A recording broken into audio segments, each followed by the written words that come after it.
मी प्राचार्य डॉक्टर महादेव गव्हाणे, राजर्षी शाहू महाविद्यालय empowered autonomous institute Latur.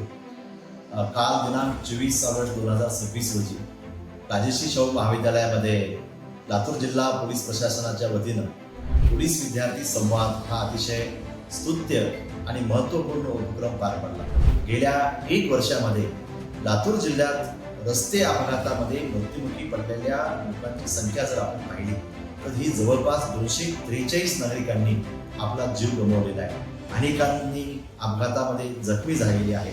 ही केवळ आकडेवारी नसून जवळपास 250 कुटुंब उद्ध्वस्त होण्याचं एक दुःखद वास्तव आहे।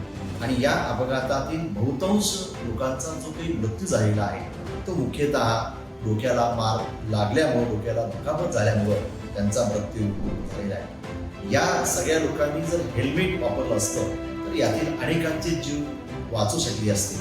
हीच एक गंभीर बाब लक्षात घेऊन राजर्षी शाहू महाविद्यालयानं एक ठोस पाऊल उचललेलं आहे आणि महाविद्यालयातील शिक्षक, प्राध्यापक आणि शिक्षकेतर कर्मचारी आणि सोबतच विद्यार्थी या सगळ्यांसाठी आता 2 व्हीलर गाडी जर वापरत असतील हे विद्यार्थी, सगळे कर्मचारी, तर त्यांच्यासाठी हेल्मेट वापरणं हे आता महाविद्यालयानं अनिवार्य केलं। लातूर जिल्ह्यातील सर्व शाळेचे मुख्याध्यापक, महाविद्यालयाचे प्राचार्य, संस्थाचालक या सगळ्यांना माझं एक नम्र आव्हान आहे की आपणही आपल्या संस्थेमध्ये विद्यार्थी, प्राध्यापक आणि इतर सगळे कर्मचारी यांच्यासाठी आपणही हेल्मेट वापरणं आपण अनिवार्य करावं। सुरक्षित चालक, सुरक्षित कुटुंब आणि सुरक्षित लातूर आपल्याला मिळवायचं असेल तर पोलीस प्रशासनानं घेतलेल्या या पुढाकाराला आपण सगळ्या लातूरकरांनी भरभरून प्रतिसाद दिला।